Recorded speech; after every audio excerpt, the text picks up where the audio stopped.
Halo semuanya, saya Peter Max Fratiano yang berasal dari SMA Ignatius Lampet Riyadi Karawang. Pada kesempatan kali ini saya akan menjelaskan tentang Orde Baru dan Reformasi. Pertama-tama kita akan membahas tentang Orde Baru. Nah, apa sih itu Orde Baru? Orde Baru adalah sebutan untuk masa pemerintahan Presiden Soeharto di Indonesia selama lebih dari 30 tahun. Masa Orde Baru juga dimulai sejak 1966, menggantikan Orde Lama yang merujuk pada era pemerintahan Presiden Soekarno.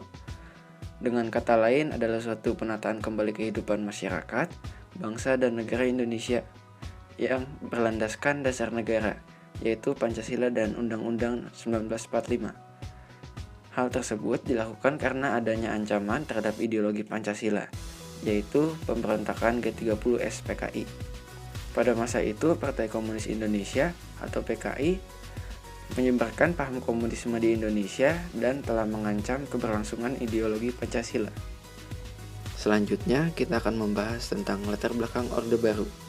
Nah, latar belakangnya itu terjadinya kudeta yang dilakukan oleh PKI terhadap kebijakan pemerintah pada waktu itu. Bahkan pada 30 September 1965, beberapa TNI, Jenderal TNI, diculik, disiksa, dan dibunuh oleh para pemberontak yang sempat mengakibatkan kekacauan di Indonesia, yang mengakibatkan munculnya gelombang kebencian besar terhadap PKI. Masyarakat dan TNI kemudian melakukan penangkapan dan pembantaian terhadap anggota PKI. Dan pada masa itu kerusuhan terjadi di mana-mana, sehingga keamanan negara sangat rentan. Dan hal tersebut itu membuat pengaruh dan kekuasaan Presiden Soekarno menjadi melemah dan kehilangan kepercayaan. Masyarakat juga banyak yang melakukan demonstrasi di berbagai tempat. Dan pada akhirnya Presiden Soekarno melakukan reshuffle atau pergantian kabinet menjadi kabinet Dwi-Kora. Namun upaya tersebut masih dianggap mengecewakan karena masih terdapat unsur komunis di dalamnya. Dan didirikan satu kesatuan aksi di dalam bentuk Front Pancasila yang bertujuan untuk menghancurkan pendukung G30S PKI. Dan kesatuan itu juga didukung oleh para parpol, organisasi massa, perorangan, berbagai pemuda, mahasiswa, pelajar, dan kaum wanita yang memiliki tujuan sama, yaitu menentang G30S PKI.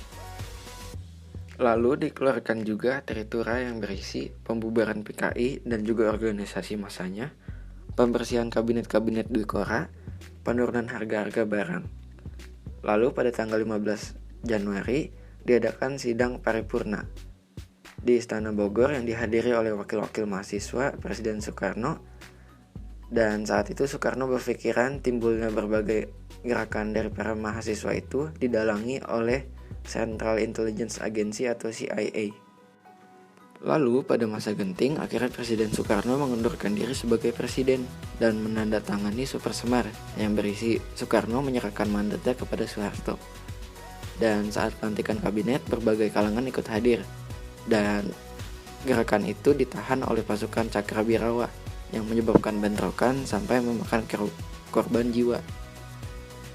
Dan pada akhirnya pada tanggal 22 Februari 1967 Soeharto diangkat menjadi Presiden RI kedua secara resmi melalui ketetapan MPRS di sidang istimewa MPRS. Dan dengan adanya ketetapan MPRS itu, situasi konflik yang menjadi sumber instabilitas politik akhirnya berakhir. Dan meskipun situasi konflik itu dapat ditanggulangi, dilakukan juga berbagai cara yang baik dan wajar sehingga mampu untuk dapat mempercepat serta mendorong pembangunan. Dan hal tersebutlah yang pertama kali dilakukan dalam bidang politik untuk berlandaskan kepada Pancasila dan UUD 1945. Selanjutnya itu kebijakan ekonomi. Pada tahun 1969, pemerintah merancangkan program rencana pembangunan 5 tahun atau Repelita untuk meningkatkan ekonomi nasional. Dan tindakan pemerintah ini dilakukan karena adanya kenaikan harga pada awal tahun 1966 yang menunjukkan tingkat inflasi kurang lebih 650% dalam setahun. Dalam pelita 1-6 ini pada dasarnya mendorong kondisi ekonomi sebesar 6,8% per tahunnya. Dan pembangunan sektor industri juga pertanian atau revolusi hijau dan sumber daya alam. Untuk menciptakan dan mewujudkan program trilogi pembangunan, tujuannya itu agar ekonomi masyarakat merata, yang berisi pemerataan pembangunan, terciptanya keadilan sosial, pertumbuhan ekonomi yang cukup tinggi, dan stabilitas nasional yang sehat dan dinamis. Lalu, sekarang kita akan membahas tentang kebijakan politik. Yang pertama itu dalam negeri. Pembentukan Kabinet Ampera dengan tujuan menciptakan stabilitas politik dan ekonomi, lalu pembubaran Partai Komunis Indonesia beserta masa-masanya, dan penyederhanaan partai politik yang awalnya 10 menjadi hanya 3, yaitu Golkar, PDI, dan PPP. Dan militer memiliki peran dalam pemerintahan. Yang terakhir itu pemerintah mewajibkan pendidikan penataan P4 atau pedoman, penghayatan, pengamalan, dan Pancasila. Dan pelaksanaan penataran P4 tersebut menunjukkan bahwa Pancasila telah dimanfaatkan oleh Orde Baru. Selanjutnya itu politik luar negeri. Indonesia menggagas berdirinya ASEAN dan beberapa kebijakan politik luar negeri lainnya. Lalu kita akan membahas tentang kebijakan sosial. Yang dikeluarkan itu ada program KB atau keluarga berencana, program transmigrasi, gerakan wajib belajar, dan gerakan orang tua asuh. Lalu yang terakhir adalah runtuhnya sistem pemerintahan disebabkan oleh krisis moneter yang menyebabkan nilai mata uang sangat jatuh. Meskipun sudah dibantu oleh IMF sebesar 20 juta US dollar, tetap tidak tertahan. Nah, selanjutnya itu kita akan membahas secara singkat kelebihan dan kekurangan masa Orde Baru. Kelebihannya itu meningkatkan stabilitas dan keamanan negara Indonesia, berhasil merencanakan program keluarga berencana atau KB, meningkatkan jumlah masyarakat yang bisa membaca dan menulis, dan angka penganggurannya itu menurun loh. Juga bekerja sama dengan pihak asing di bidang ekonomi dan menerima pinjaman dana dari luar. Juga menyukseskan rencana pembangunan 5 tahun atau Repelita. Nah, sekarang kita akan membahas tentang reformasi. Berdasarkan pengertiannya itu, reformasi adalah proses perubahan atau penataan kembali suatu tatanan kehidupan yang lama yang diganti dengan tatanan kehidupan yang baru. Perubahan ini juga dilakukan pada bidang politik, ekonomi, sosial, hukum, dan pendidikan. Selanjutnya itu tujuan. Yang pertama itu untuk membuat perubahan serius dan bertahap, yang berarti agar seluruh elemen masyarakat dan nilai-nilai baru dalam kehidupan berbangsa dan bernegara. Yang kedua itu untuk melakukan penataan kembali terhadap seluruh struktur kenegaraan, yang berarti termasuk konstitusi dan perundang-undangan yang selama ini menyimpang. Yang ketiga itu untuk memperbaiki setiap bidang kehidupan masyarakat dan bernegara yang mencakup bidang politik, ekonomi, sosial budaya, pertahanan, dan keamanan. Dan yang terakhir itu adalah mengubah dan menghilangkan kebiasaan atau cara-cara hidup yang tidak sesuai dengan semangat reformasi. Misalnya nepotisme, sikap otoriter, penyimpangan, penyelewengan, dan lain-lainnya. Lalu latar belakang reformasi yang terjadi karena beberapa faktor, salah satunya kepercayaan masyarakat terhadap pemerintah yang menipis karena banyak terjadi penyelewengan, KKN, penyimpangan, dan sikap otoriter. Yang pertama itu krisis politik, yaitu anggota MPR yang sudah diatur dan direkayasa, di mana sebagian besar diangkat berdasarkan ikatan kekeluargaan atau nepotisme. Dan yang kedua itu penyelenggaraan negara pada masa Orde Baru yang berjalan tidak transparan dan aspirasi rakyat itu tidak didengarkan. Kemudian ada krisis ekonomi. Krisis moneter yang terjadi pada 1997 memberikan dampak besar terhadap perekonomian Indonesia. Lalu krisis hukum. Hukum dijadikan alat pembenaran atas kebijakan-kebijakan yang ditindak pemerintah. Banyak terjadi rekayasa proses pengadilan bila menyangkut penguasa, keluarga, dan kerabatnya. Dan yang terakhir itu kehakiman berada di bawah kekuasaan eksekutif, yang berarti sehingga cenderung melayani kehendak penguasa. Kemudian itu ada krisis sosial, kesenjangan sosial ekonomi yang menimbulkan kerusuhan dan penjarahan, yaitu kaum elit, yaitu politik yang dalamnya itu para pengusaha Tionghoa yang dekat dengan pemerintahan Orde Baru atau keluarga cendana. Dan yang kedua itu rakyat kecil, yaitu masyarakat yang biasa. Dan yang terakhir itu diakibatkan oleh krisis kepercayaan terhadap pemerintah. Nah, selanjutnya itu perkembangan politik pada masa reformasi. Yang pertama itu Sidang Istimewa MPR 1998, yang dalam sidang itu terjadi perombakan besar terhadap sistem hukum dan perundang-undangan. Dan yang kedua itu otonomi daerah, yang dilaksanakan lebih demokratis dari sebelumnya. Pembagian hasil eksplorasi dan eksploitasi sumber daya alam antara pemerintah pusat dan daerah juga disesuaikan dengan kebutuhan daerah untuk meningkatkan kesejahteraan masyarakat. Dan pencabutan pembatasan partai politik. Kebebasan berpolitik, pemerintah juga telah mencabut larangan mengeluarkan pendapat, berserikat, dan mengadakan rapat umum. Selanjutnya itu penghapusan dui fungsi ABRI yang berkonsentrasi pada fungsi pertahanan dan keamanan. Yang terakhir itu penyelenggaraan pemilu yang diikuti oleh banyak partai politik. Kemudian selanjutnya perkembangan ekonomi dan politik berdasarkan kebijakan-kebijakan yang dilakukan oleh pemerintahan. Yang pertama itu ada B.J. Habibie, Gus Dur, Megawati, SBY, dan Jokowi. Nah, yang pertama akan kita bahas itu Presiden B.J. Habibie. Kebijakan-kebijakan yang dilakukan itu ditujukan untuk menanggulangi krisis ekonomi dengan sasaran terkendalinya nilai rupiah dan ketersediaan kebutuhan bahan pokok dan obat-obatan dengan harga yang terjangkau, serta berputarnya roda perekonomian nasional dan pelaksanaan reformasi ekonomi. Kebijakan-kebijakannya itu ada beberapa, yaitu menjalin kerjasama dengan International Moneter, Fund IMF atau Dana Moneter Internasional untuk membantu dalam proses pemulihan ekonomi. Kemudian menerapkan independensi Bank Indonesia agar lebih fokus mengurusi perekonomian Indonesia.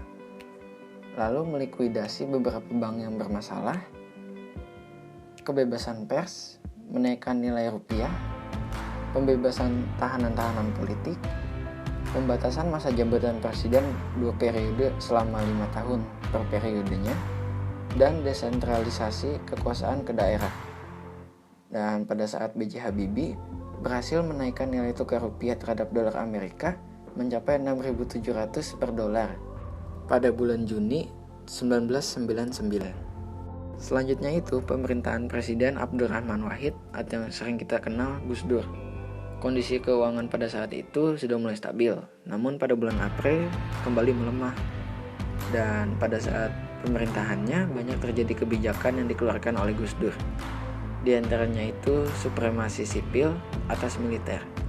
Dan kebijakannya itu ada mencabut TAP MPRS tentang pelarangan PKI dan pelarangan penyebaran ajaran komunisme, juga Marxisme-Leninisme di Indonesia, dan mengubah independensi BI melalui amandemen UU BI. Dan biaya pajak atau masuk impor mobil mewah hanya 5% yang harusnya 75%.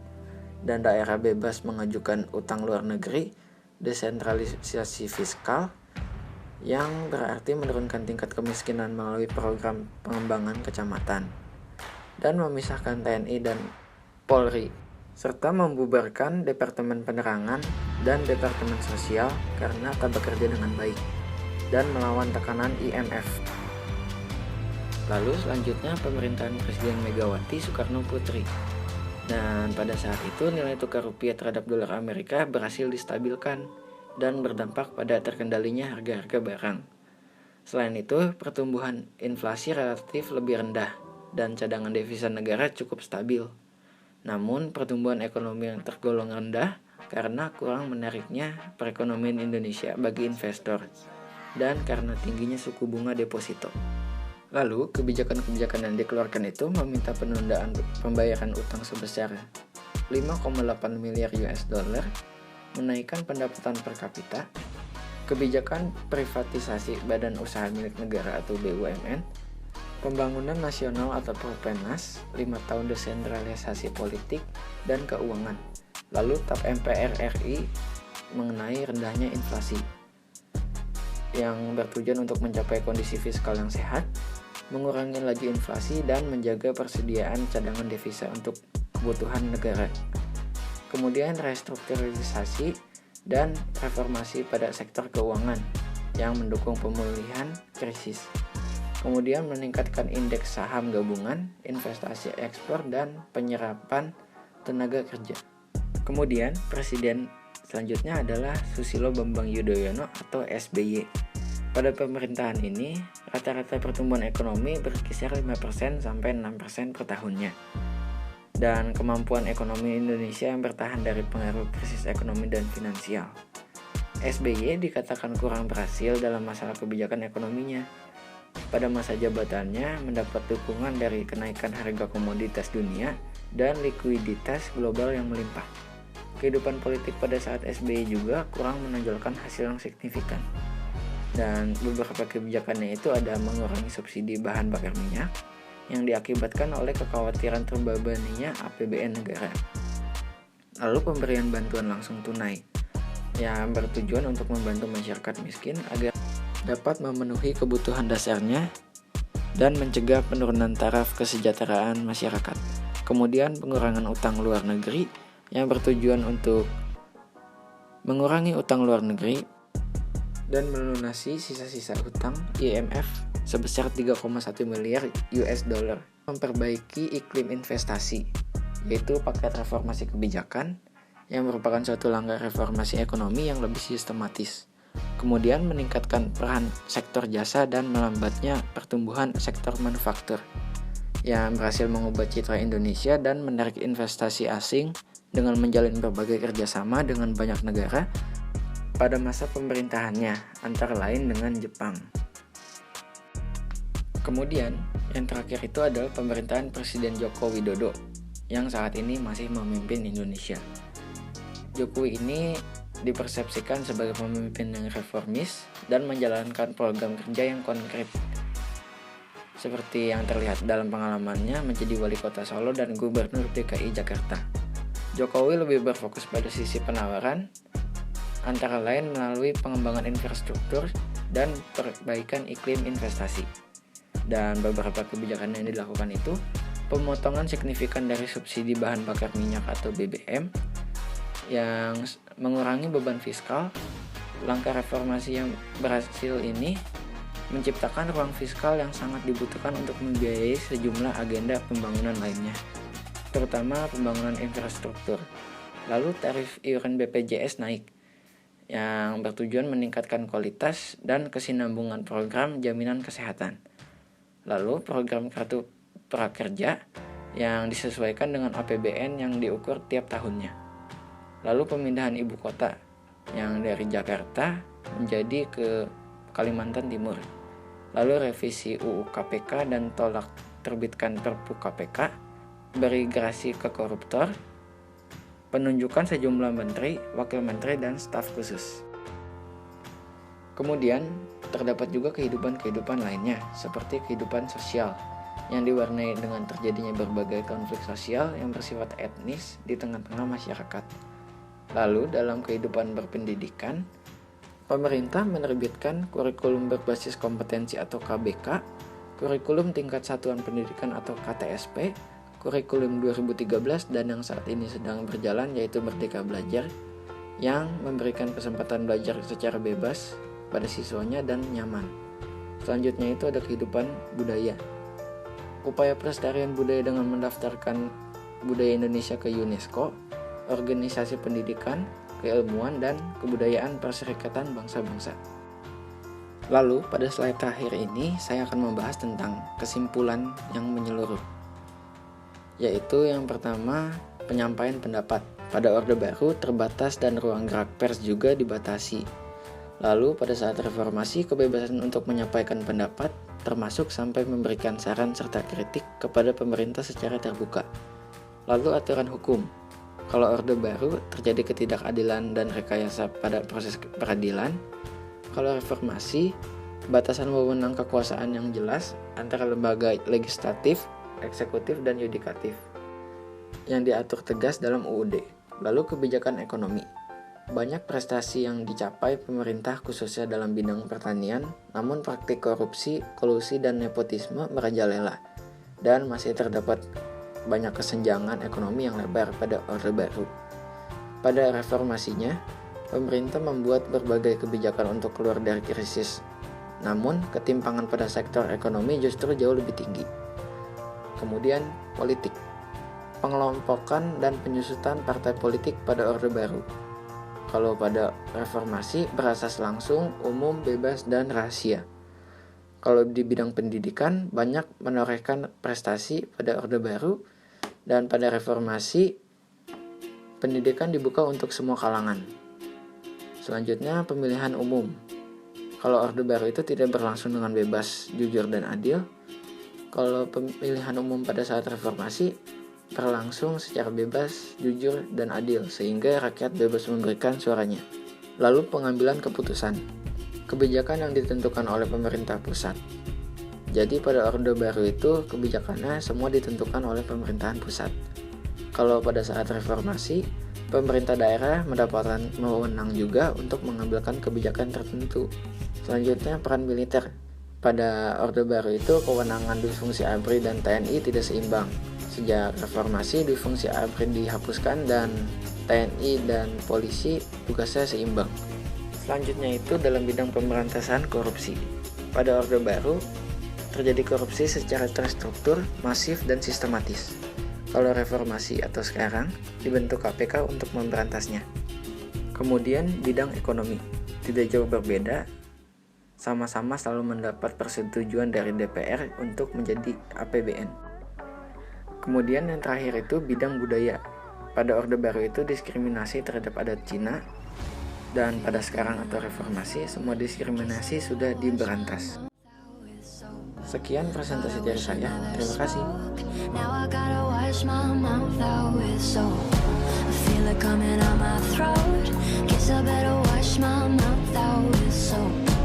God, I wish I never spoke. Now I gotta wash my mouth out with soap.